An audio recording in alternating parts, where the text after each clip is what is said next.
Did you know that after age 60, 1 in 3 people develop sleep apnea, but most don't even realize they're literally suffocating? At night, while you think you're resting, your body wages a silent battle for survival, interrupting your breathing up to 300 times a night. Imagine waking up 300 times without realizing it, your brain screaming for oxygen, while you remain oblivious to the danger. This isn't just about loud snoring or feeling tired in the morning. We're talking about a condition that can literally shorten your life, increasing your risk of heart attack by 70%, doubling your chances of stroke, and irreversibly accelerating cognitive decline.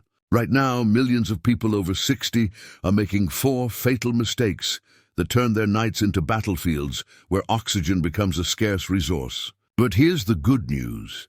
There are also 4 simple habits based on decades of scientific research that can restore your nighttime breathing and restore quality to your golden years. If you're over 60 and have ever wondered why you wake up more tired than when you went to bed, why your memory isn't what it used to be, or why your energy has waned over the years, prepare to discover that the answer may be happening exactly when you should be resting.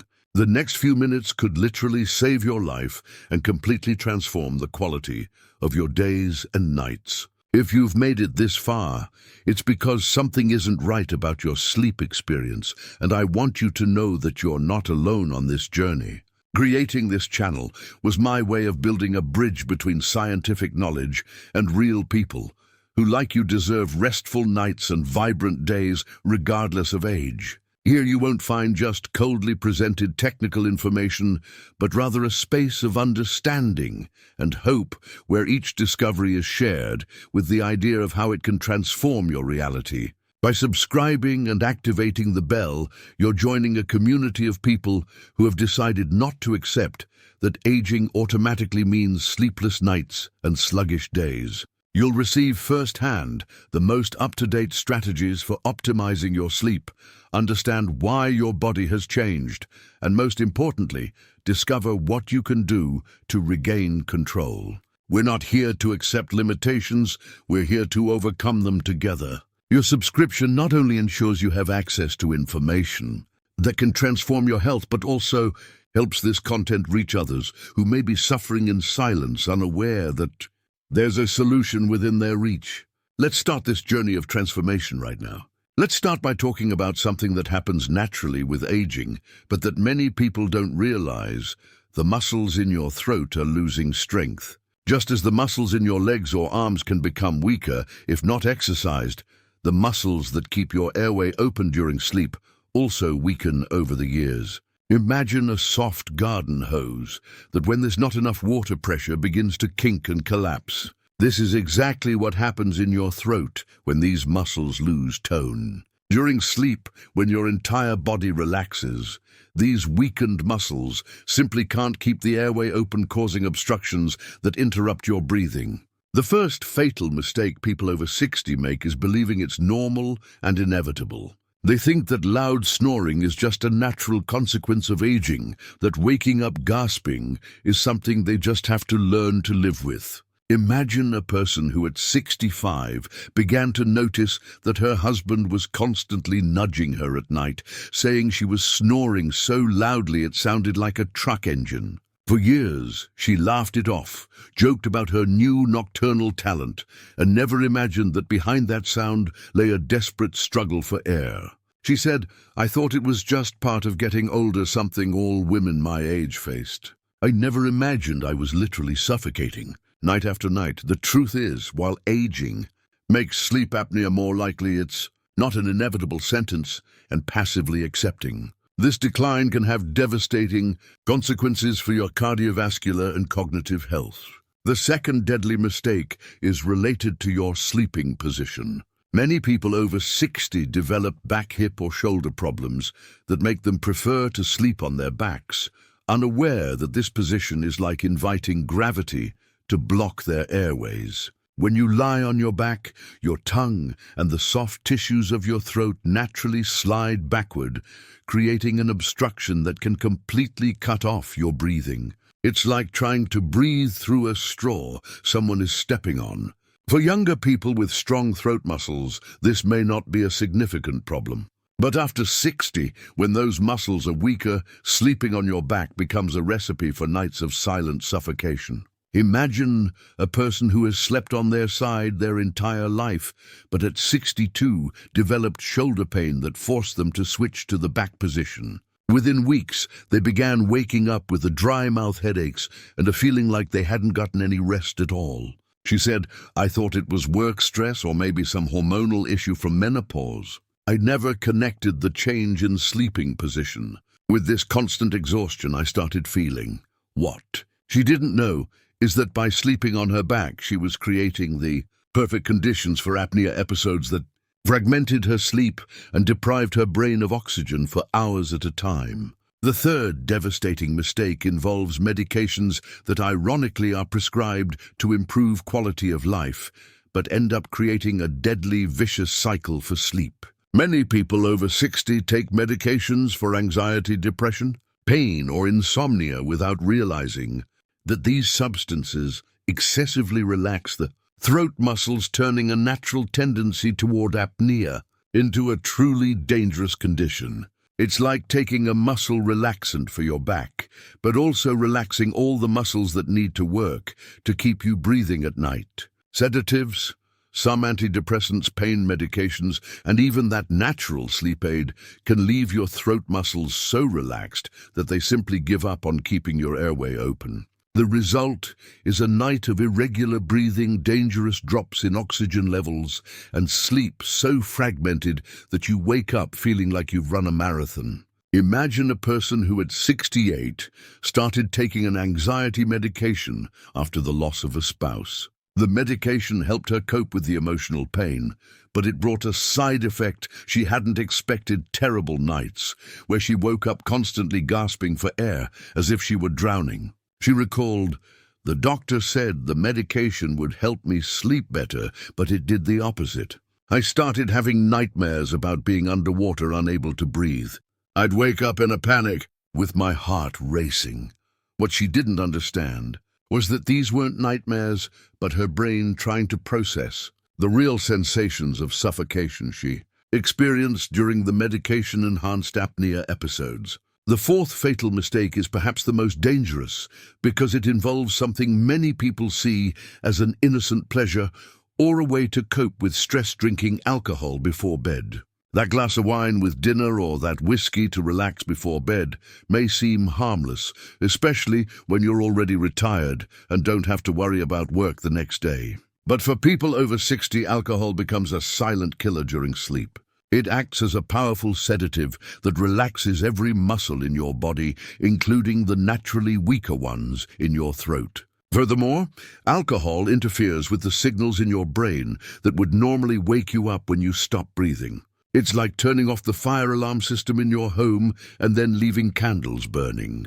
Imagine a person who, after retiring at 64, developed the habit of drinking 2 or 3 beers while watching television before bed. For them, it was a way to wind down after decades of a stressful work routine. But within months, she began waking up with excruciating headaches, high blood pressure and fatigue that didn't improve even after sleeping 8 or 9 hours. She said, "I thought I could finally relax and enjoy retirement, but I felt worse than I did when I was working 10 hours a day."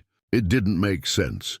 What she didn't realize was that those beers were turning her sleep into a series of choking episodes that raised her blood pressure, overtaxed her heart, and deprived her brain of the oxygen it needed to recover during the night. I'll pause here to share something important. If you recognize yourself in any of these mistakes, I want you to understand that there's no reason to feel guilty or despair. Sleep apnea after 60 is more common than you might think, and the fact that you're watching this video already shows that you're on the right path to reclaiming your nights, and consequently, your quality of life. Now I want to ask a direct question.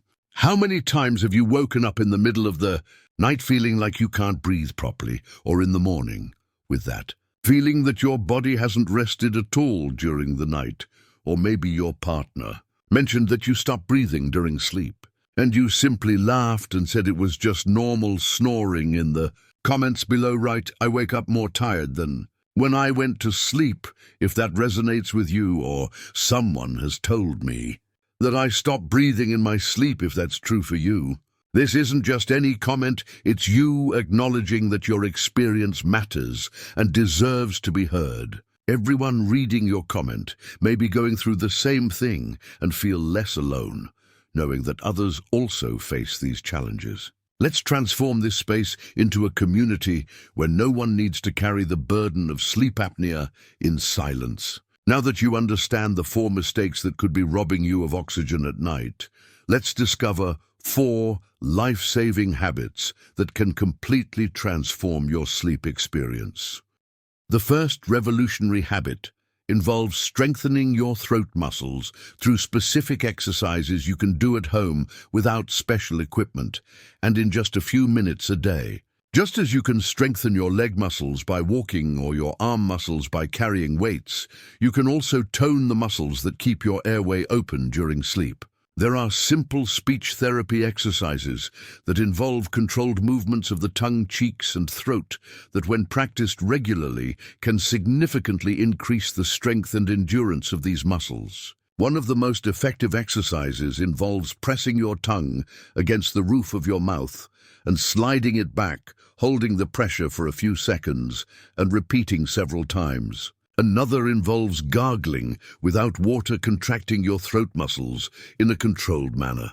It may seem too simple to be true, but studies show that people who practice these exercises for 15 minutes a day can significantly reduce the severity of sleep apnea in a matter of weeks. Imagine a 71-year-old who decided to try these exercises after years of suffering from fragmented sleep. After just a month of daily practice, she reported, "At first I thought it was silly to move my tongue back and forth like a child, but within a few weeks my husband said I stopped snoring so loudly and I started waking up, feeling truly rested for the first time in years." The second life-saving habit is a simple change in sleeping position that can literally open your airways and allow oxygen to flow freely throughout the night. Instead of sleeping completely on your back, you can train your body to sleep on your side by using strategically placed pillows to maintain this comfortable position throughout the night. There are specific techniques like sewing a tennis ball into the back of your pajamas or using full-body pillows that naturally keep you on your side without causing discomfort. When you sleep on your side, especially your left side, gravity works for you instead of against you. Your tongue and the soft tissues of your throat remain in a position that keeps your airways clear, allowing air to flow naturally. Additionally, sleeping on your side improves circulation, reduces pressure on internal organs, and can even help with digestive issues. The transition may take a few weeks to become natural, but the results begin to appear almost immediately. Imagine a 66-year-old who struggled for months to change their sleeping position after decades of sleeping on their back. She used a full-body pillow and initially felt like she was sleeping in a strange and uncomfortable position. But after 2 weeks of persistence, she began to notice, "I woke up one morning and realized I had slept through the night without waking up once. It hadn't happened in years, and the best part is I didn't experience any back pain as I feared I would." The third transformative habit involves creating a specific nighttime ritual that prepares your body and mind for restful sleep, specifically focused on reducing airway inflammation and optimizing the conditions for calm nighttime breathing. This includes proper hydration techniques, avoiding liquids in the last few hours before bed to prevent frequent bathroom breaks, but keeping the airways moist through steam inhalations or the use of humidifiers. Dry airways can increase inflammation and make collapse during sleep more likely.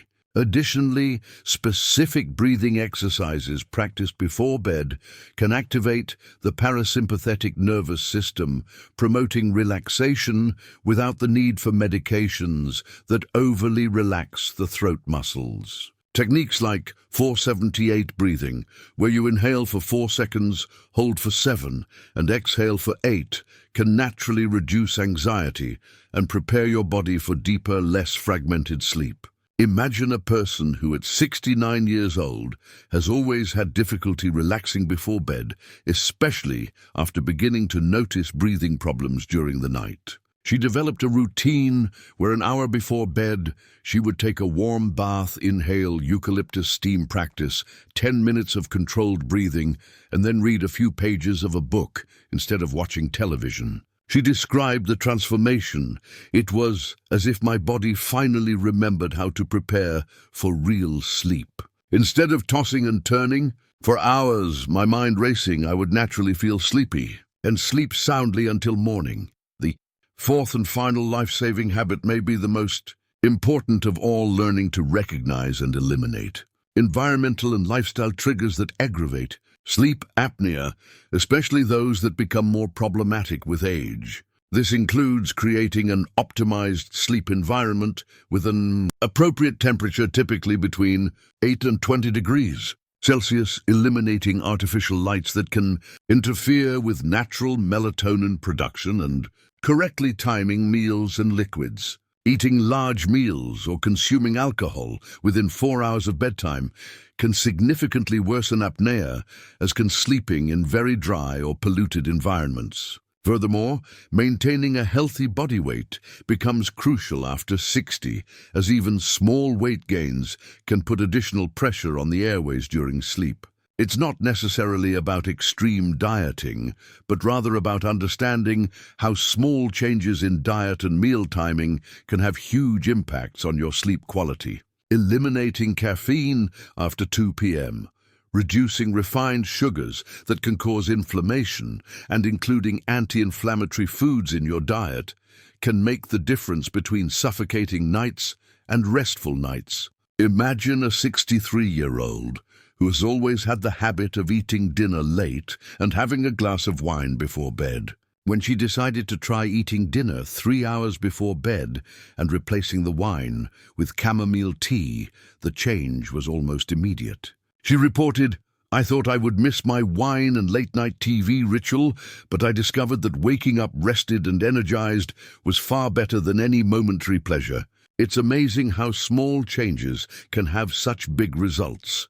If you find this information helpful and feel it could truly make a difference in your life, please comment below. This helps me understand what kind of content is most valuable to you and your family. And if you know someone over 60 who complains about being constantly tired or snoring loudly, share this video. You could literally be helping save someone you love's life. It's important to understand that sleep apnea after 60 isn't just about loud snoring or feeling tired. The consequences of not treating this condition can be devastating and often irreversible. When you stop breathing during sleep, even for a few seconds, your body goes into emergency mode. Your heart races, your blood pressure spikes, and stress hormones are released in a cascade. Imagine this happening not once or twice a night, but hundreds of times. It's like forcing your cardiovascular system to run a marathon while you should be resting. Over the months and years, this constant stress can lead to chronic hypertension, cardiac arrhythmias, and an increased risk of heart attack and stroke. But perhaps even more frightening is the impact on your brain. Each episode of apnea deprives your brain of oxygen, and over time, this can accelerate cognitive decline, affect your memory, and increase the risk of dementia. Studies show that people with untreated sleep apnea are twice as likely to develop Alzheimer's. Imagine a person who at age 67 began to notice that she was forgetting names of people she knew, constantly losing objects, and having difficulty concentrating on simple tasks. Her family attributed these changes to natural aging, but after she was diagnosed and treated for severe sleep apnea, she reported, "It was like someone had lifted a fog from my mind. I felt alert and present again in a way I hadn't experienced in years." The good news is that it's never too late to reverse much of the damage caused by untreated sleep apnea. Your body has an incredible ability to repair itself when you give it the right conditions. When you start getting adequate sleep, allowing oxygen to flow freely throughout the night, your heart can finally rest and recover. Your blood pressure can normalize, chronic inflammation decreases, and your brain begins to repair itself and form new neural connections. This doesn't happen overnight, but many people begin to notice significant improvements within a matter of weeks. More energy during the day, better mood, greater mental clarity, and even improvements in conditions like diabetes and gastroesophageal reflux, which are often linked to sleep apnea. Imagine a person who at 72 decided to implement the 4 habits we discussed, even though they thought it might be too late to make a difference. After 3 months of consistent practice, she described the transformation. "My kids say I look 10 years younger. I have the energy to play with my grandchildren again. I've started taking morning walks I haven't been able to do in years, and I feel truly alive again. I didn't realize I was just surviving instead of living." The most important thing I want you to understand is that you don't have to accept that sleepless nights and sluggish days are an inevitable part of aging. You deserve to wake up rested. You deserve to have the energy to do the things you love, and you deserve truly golden years. Sleep apnea is a serious condition, but it's also highly treatable, especially when you apply the evidence-based strategies I've shared today. If you suspect you may have sleep apnea, don't wait until your symptoms worsen or you develop more serious complications. Seek medical help for a proper diagnosis, but in the meantime, implement the life-saving habits we've discussed. They're safe, natural, and can start making a difference immediately. Remember that every good night's sleep is an investment in your health, longevity, and quality of life. You have the power to transform your nights and consequently transform your life. If this video provided insights that could change your perspective on sleep and health after 60, please leave a like so others can find this vital information. Share it with family and friends who might benefit, especially those you know who struggle with sleep issues. In the comments, share what stood out most to you in today's video, or which of the 4 habits you plan to implement first. Your experience may inspire others to take action as well. If you haven't yet subscribed to the channel, do so now, and activate the bell to be notified when we publish new videos on sleep health and well-being in older adults. In the next video, we'll discuss how to identify if you need a polysomnography exam and what to expect during a medical diagnosis of sleep apnea. Until then, remember, your nights determine your days, and you have the power to transform both.